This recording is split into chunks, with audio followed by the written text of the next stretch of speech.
We have author Jacob Kirkegaard, who has also written on the European economy, and he's a fellow at the Peterson Institute for International Economics, and he joins us from our Washington, D.C. bureau. Jacob, let's talk. It's all about G20, isn't it? What about this joint communique? You know, we have Angela Merkel, the German chancellor, coming out and saying that it's ahead of her expectations because of the specifics involved.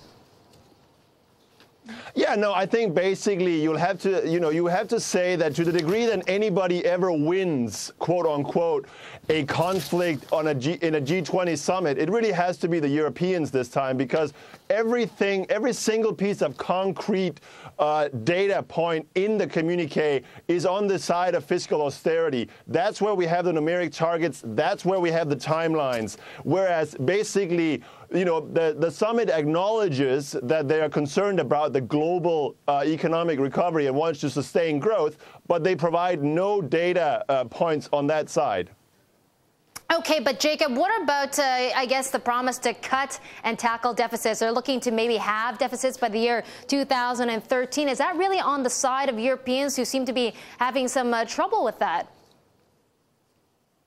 Well, I think if you have to think about cutting, they're talking about at least halving it, halving budget deficits in 2013. And certainly if you look at the austerity measures that Angela Merkel's government has put in place, but also the other European governments, you know, this is something that it basically enables them to follow through on the commitments that they made at last week's European Council summit without basically getting into conflict with the G20 communique. So I think they'll be very happy. They're essentially free to go much beyond cutting their deficits in half, and I think they'll be largely successful with that. Yeah, not everyone's a big supporter of these halving of deficits. You know, we had the Brazilian finance minister coming out and saying that these are very draconian measures, and says that it'll be quite difficult. No, I mean, I think it will be difficult. I mean, certainly if you look at countries such as Spain, Greece, and elsewhere in the southern European countries, yes, it will be very difficult.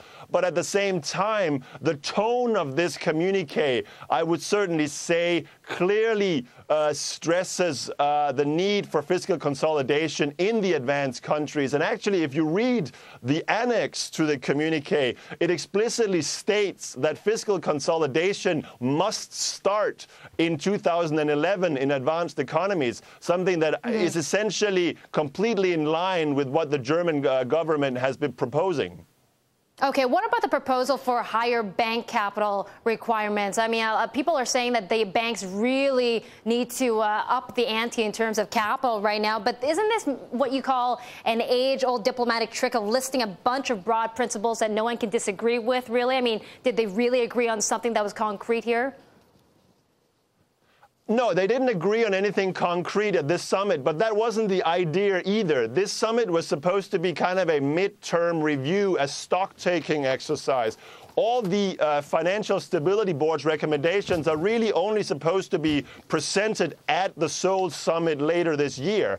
But what we did get from this summit was some very, fairly clear commitments to more and higher capital requirements, as well as qualitatively better capital requirements focused on common equity.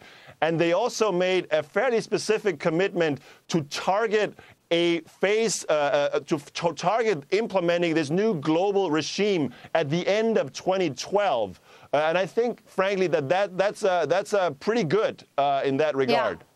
Yeah. And what about China's coup to actually get its RMB, the yuan, out of the limelight at these discussions? Yeah.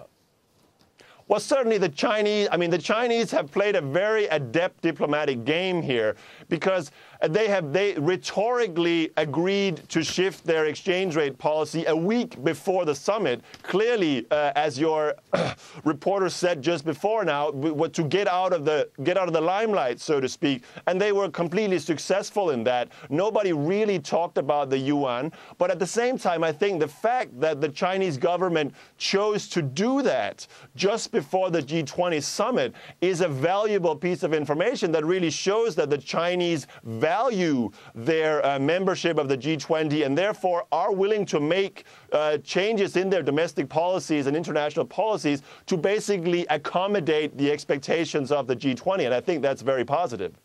And there you go, Jacob. Thank you for that. Jacob Kirkegaard of the Peterson Institute. Now, the